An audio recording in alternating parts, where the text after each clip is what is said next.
It's Tuesday, the 23rd of February 2016. I'm Robin Yellow, and this is Techtasm.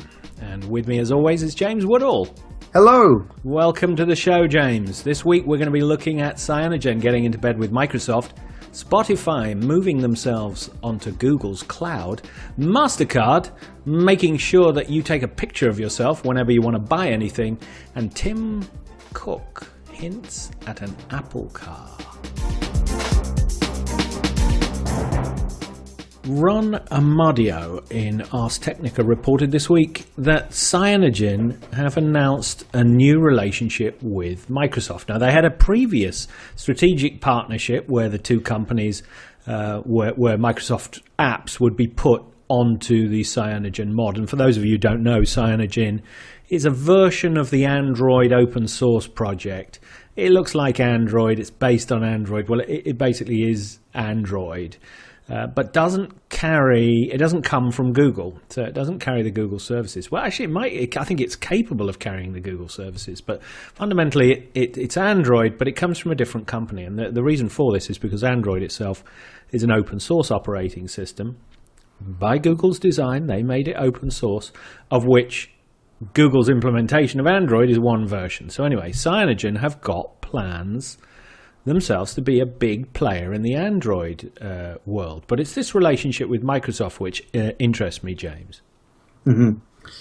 It is certainly interesting, and Microsoft are a different company. Think back to the Steve Ballmer years where everything was Microsoft and the concept of talking to any other company was unheard of. I can remember them spending 5 years waiting to update the Mac version of Office.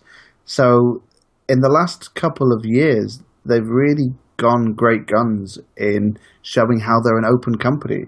Is open the right word, James?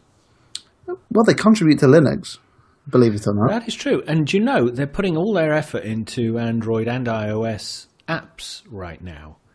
And it makes you think, doesn't it? What's the future for Windows Mobile, their own phone operating system? Well, the 2% market share, I think they have certainly struggled with it. I was at Mobile World Congress when they unveiled the new Windows Phone, when they ditched the old Windows CE-based devices, the Windows Mobile ones. And obviously they've been trying for a while to catch up, if that's the right word, certainly with Apple and now with Android.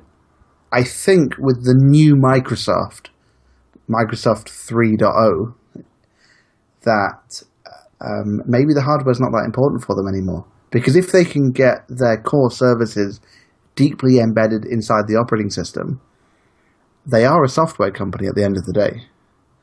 Isn't that the right way to go? Well, they are. And so what's really confusing about Microsoft for me is, yes, they're a software company at their heart, and that's always been their strength. They've always served their developer community very well, and they've done very well in the enterprise space. But they've been moving recently into hardware in a big way. And one of their big, they have 7 or 8 brands. And one of their big brands is the Surface brand, and they've got the Surface Book, which is a new laptop, their first laptop that they make the hardware and the software for. I think they want to get a bit of that kind of Apple love where they make the hardware and the software and make the big profits. Because the Surface Book, which is new to the UK actually, it's been out in the US for a while, a couple of months, but in the UK it just came out last week, I think it was. That's a £2,000 piece of equipment right there. That's a lot of cash. Yeah. Is it any good? Well, we haven't seen it. I haven't seen it, James. I don't know if you have. Well, actually, funny you say that. A colleague of mine got one delivered today. I didn't spend too much time looking at it, but I'll certainly be going through to his office and taking a peek. But the chasing Apple business model has only worked for Apple. I think they should stick to software. Surface is great. There's nothing wrong with that. But whether or not they should be betting the farm on it, I don't know. I think they have a better chance with getting their software embedded on as many platforms as possible, in a way like Google do, in the sense that, Chrome is everywhere and Google.com is everywhere. Well, Google have flirted with making their own hardware as well, with the Pixel line, where hardware and software are made by Google. So there's been a flirtation, by all of the companies have had a go, and of course Amazon has had a go at making its own phone, and the Amazon Echo that we talked about last week. Yes. It's interesting. I think they're dabbling, and I think one thing is for sure is that Satya Nadella has now abandoned all hope of making Windows Mobile a 5%, 10% part of the global market for mobile OSs. The world is very much going Android and iOS, a kind of duopoly. Yes. With variants. And I suppose Cyanogen, to come back to the story we're talking about here, Cyanogen is part of that Android ecosystem that takes advantage of Android. And just a footnote, another company that made a lot of money out of making its own hardware and software was, of course, BlackBerry. And BlackBerry themselves have now gone Android. So the world is changing. Well, the fact that you talked about BlackBerry with the past tense says it all. Yes, I think a duopoly, you're absolutely right. What's really great about that is if Android is going to be one of those two key players, which of course it will be, there is definitely a place for Cyanogen to add another flavor of Android without departing from it too much. So Microsoft are doing the right thing here. Yes, they are.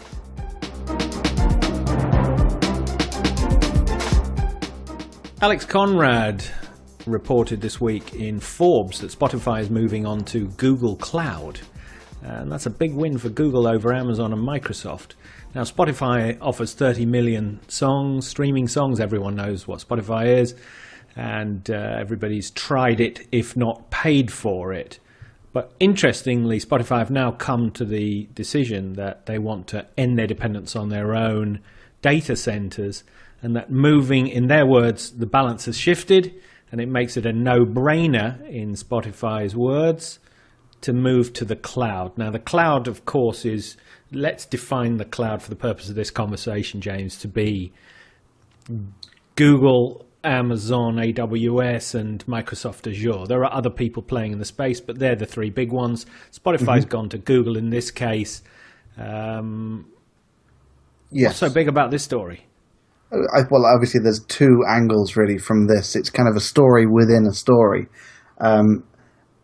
The fighting story is Google versus Amazon versus Microsoft. Who's got the better data center platforms or the cloud platforms, and you can find many websites that determine Amazon's better than Google or Microsoft or whatever. Nicholas based on. Harto of Spotify is quoted in this article as saying that they were particularly impressed by Google's big data tools relative to its competitors. And they said Google's data stack, what they describe as best of breed, their words, not mine. But they decided, Harto called BigQuery nearly magical, to quote, nearly magical. Now, BigQuery is just, as far as I can see, a single gigantic SQL table that runs at incredible speed. I'm going to sound a little bit cynical here and say, shock, horror, Google have great data analysis tools. I think they've all got great offerings. In my day job, I'm a Microsoft Azure user, and I think that Microsoft's developer offerings are fantastic. You, of course, are Well, I have a big history with Amazon Web Services since 2006 when I first started working with AWS. And I've always been very impressed with their customer service and professionalism. They are the big daddy in this, as we've said on a previous episode. They're the big player. They've got the biggest business. They are the market leader. They've got the largest array of tools. But having had some experience recently of Google's cloud offering, they've got less diversity and functionality, but what they do have is very well done, very well packaged, very easy to understand, and very, very developer focused. So, I think Spotify could have gone with any one of these three players.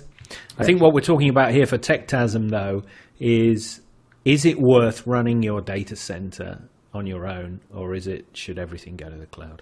The fact that so many companies these days are moving away from the idea of having their own servers and their own data centers into the cloud, it's the sign of the times. When you're using cloud computing, you don't have to think about, well, what if the server dies? Am I using the latest hardware? What about backing up? Am I updating my operating system? all of those things are taken care of for you, and you focus on what's important, and that's your application, your service. So it certainly is maybe predicting is the wrong word, but spelling out that the death of your own data center is coming to an end. Will that cause problems in the future, though, if there's only 3 or 4 companies running the world's servers? Yes, and by the way, it's worth mentioning that none of them are compatible with any of the others. Yes. So they all try to lock you in with a bit of... I was at a Gartner conference, actually, not so long ago, where they were pretty much saying that it's a trade-off between all the services. They're all going to try and lock you into their proprietary bits so that you lose portability, but they're in such dramatic competition with each other that you're going to benefit from the fact that there are at least 3 of them competing in the same space. The prices are being driven down by Google, the functionality is being expanded by Amazon Web Services, and Microsoft is in a death or glory fight to make Azure everybody's first choice, because they know the future of their business could actually depend on it. Yeah, of course. And I will say I use Azure on a daily basis, and I personally love it. You can integrate them using, it's complicated, but making virtual networks that span the different data centers. But to be honest, that's out of the reach of most people, I suspect. So yes, they're locking you in just as the same way that if you buy an iPhone, you've kind of bought into iTunes. So I think the wider question, it's definitely real that companies will move away from their own data centers, because why would you ever want to worry about running your own hardware if you don't need to? Exactly. Well said. And if you somebody out there listening to this and you're running your own data center, you're living in a Techtasm.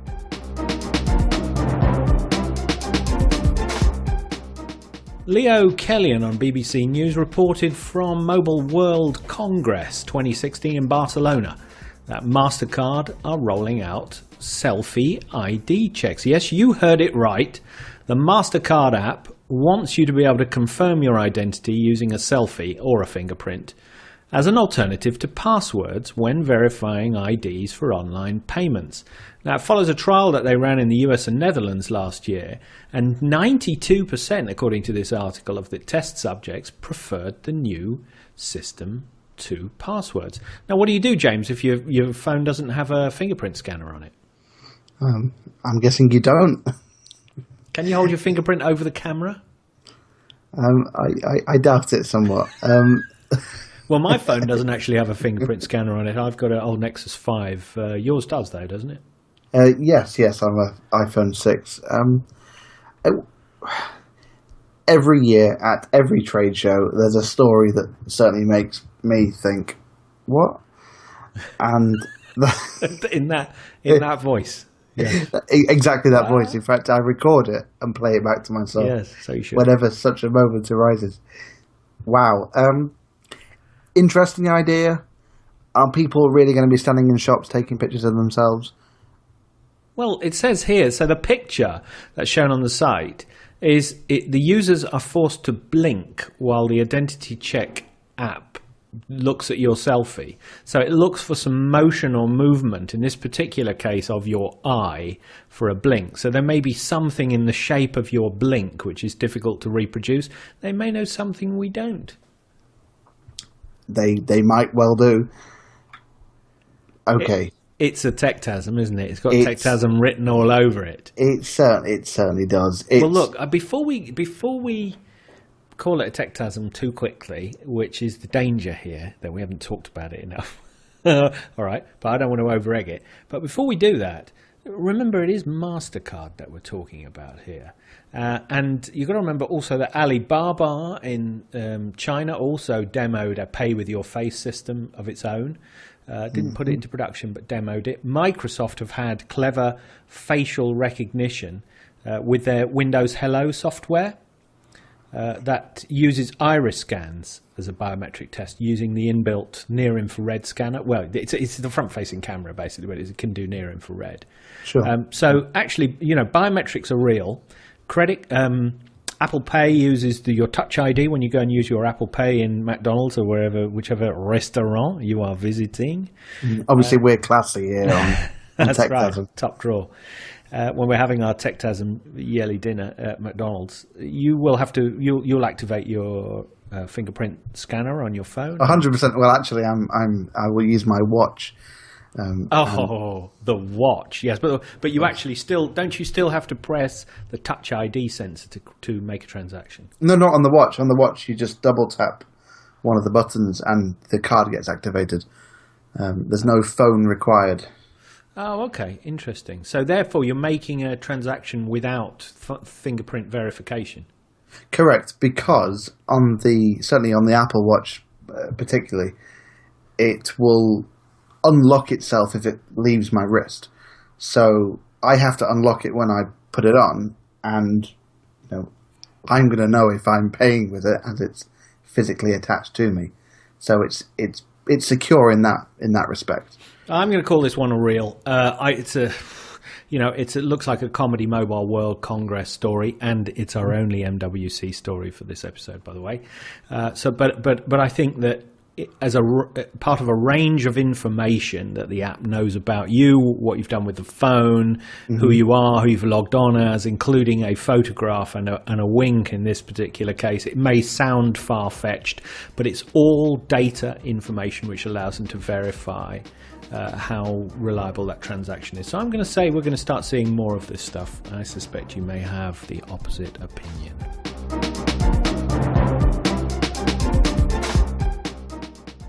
So Grant Gross in IDG News has written a story this week talking about the fabled Apple car. I'm not sure, Robin, if you've been following the Apple car or not. Oh, yeah. Now, Apple, of course, as everybody knows, is a tight-lipped company and very rarely talks about anything that they're not really comfortable about revealing. They certainly have never spoken about a product that they haven't released. And of course, there's gaming and baiting in the media to try and get Apple to open up about something they're not quite ready to talk about. But, we're coming round again, and yet again, these types of stories make the news. And, Tim Cook hasn't exactly brushed it off and said, no, we're definitely not doing that. So, of course, that gets people a bit more excited. So, Robin, what do you think? Apple getting into the car, does that make sense to you? Well, it makes as much sense as Google getting into self-driving cars, so I don't see why Apple shouldn't have a go. I mean, Apple is about the Apple experience, which is a combination of hardware and software, which provides a superior experience for the premium customer. And I don't in any way see why that philosophy shouldn't be played out in a car. My only question is, it's quite difficult to make cars, isn't it? Yes, it certainly is. I watched a documentary a few years ago on Tesla making the Model S. And, of course, the Roadster was great for Tesla because all they took was a Lotus and stuck some batteries in it.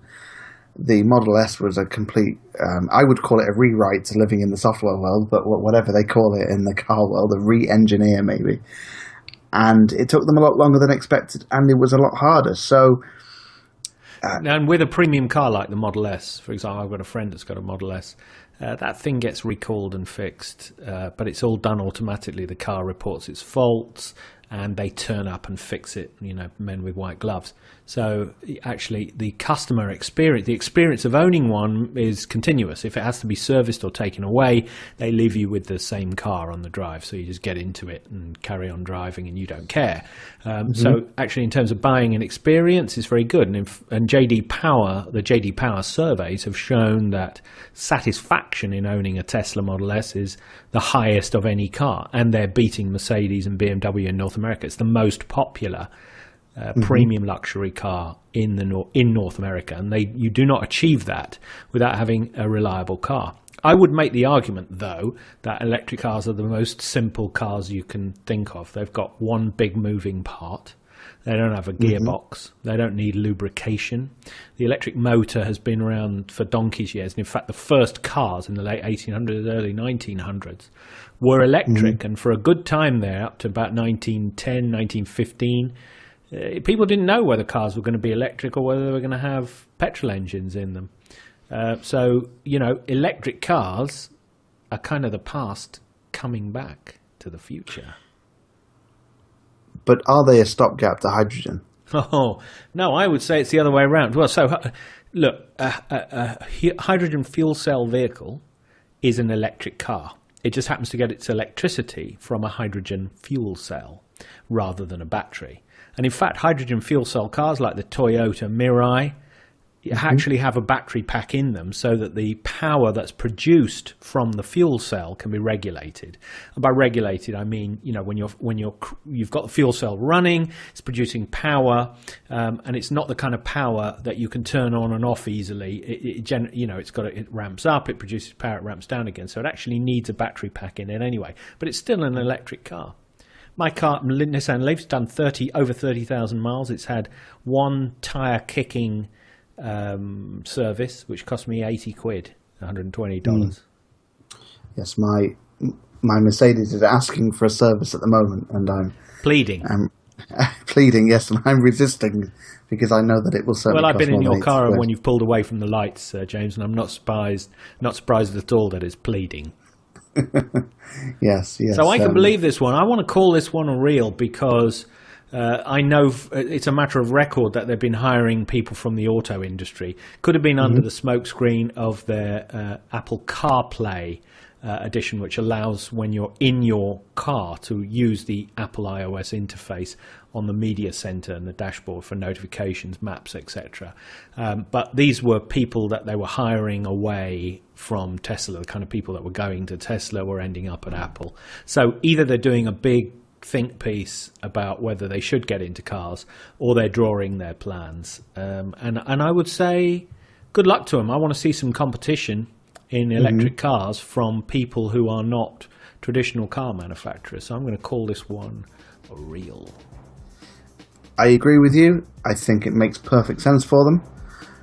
But I suspect it may be a few years and several seasons of Techtasm in the future before we can revisit that and see if we were right or not. Well, that's all for this week. You can find us at facebook.com/Techtasm. You can subscribe on iTunes, Stitcher, or FeedBurner. And you can contact us at feedback@techtasm.com. Remember, if you're subscribed on iTunes, please leave us some stars. We want stars. Nothing else, just stars. We record every Tuesday at 2100 BST GMT, so look out for more episodes coming soon. This is me, Robin Yellow. And me, James Woodall. Saying, is it real? Or is it just a Techtasm?